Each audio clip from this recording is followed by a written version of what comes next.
દર્શક મિત્રો, જોઈએ આજના સુરત શહેરના સમાચાર।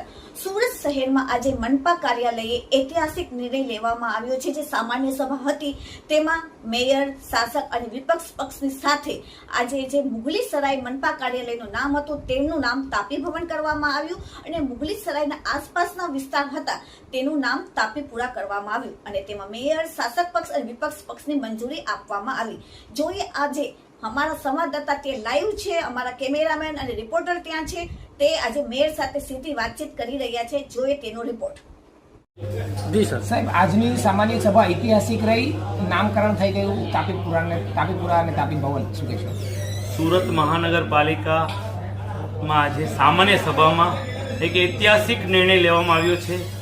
निर्णय लई सुरतीओने एक गिफ्ट आपवामां आवी छे। अनेक सुरतीओनी मांगणी हती।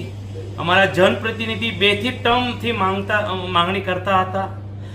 गंगाना स्नान थी, यमुनाना आचरण थी ने तापीना स्मरण थी पाप धोवाय छे। सूरत महानगरपालिका वड़ी मुख्य कचेरीनु सूरत महानगरपालिका मुख्य कचेरी नाम गणातुं हतुं, पण अमे आजे अमारा तमाम 120 विपक्ष साथे जनप्रतिनिधि सर्वानुमते आ ठराव करी श्री तापी भवन नामांकन करवामां आव्युं छे।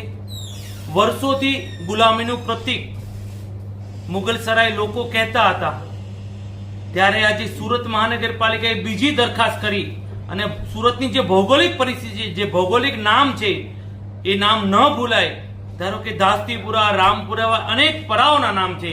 अमे आ मुगलसरायनो जे एरियो छे ए आवनार समयमां तापी परा तरीके ओळखाय एम 2 दरखास्त करी अने सुरतीओने एक श्रेष्ठ गिफ्ट आपवानो अमे प्रयत्न कर्यो छे। साहेब, કેટલું મહત્વનું કહી શકાય, કારણ કે મુગલી સરાય બીજું તો કઈ નહીં, પણ વરાછાથી કોઈ વ્યક્તિ આવતો હોય એ એમ તો કહે છે ને હું તાપી ભવનમાં જાઉં છું, એ બાને પણ તાપી માતાનું તો નામ લેશે। એટલે સમગ્ર સુરતમાં જ્યારે જ્યારે મુખ્ય કચેરી આવવાનું થશે ત્યારે તાપી માતાનું નામ લેશે અને સુરતની સમૃદ્ધિ જો કોઈ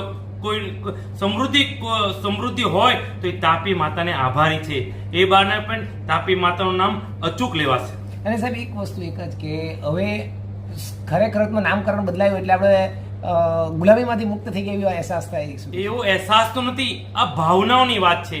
વર્ષો જૂના સમગ્ર ભારતમાં આદરણીય પ્રધાનમંત્રી શ્રી 2014 પછી જ્યારે વડાપ્રધાન આવ્યા ત્યારે ગુલામીમાં જ્યાં જ્યાં ગુલામીના પ્રતીક હતે એને પ્રધાનમંત્રી શ્રી નવું નામાંકન, કારણ કે અત્યારે આપણે આઝાદ ભારતમાં રહીએ છીએ, એ પણ પ્રતીત થવી જોઈએ।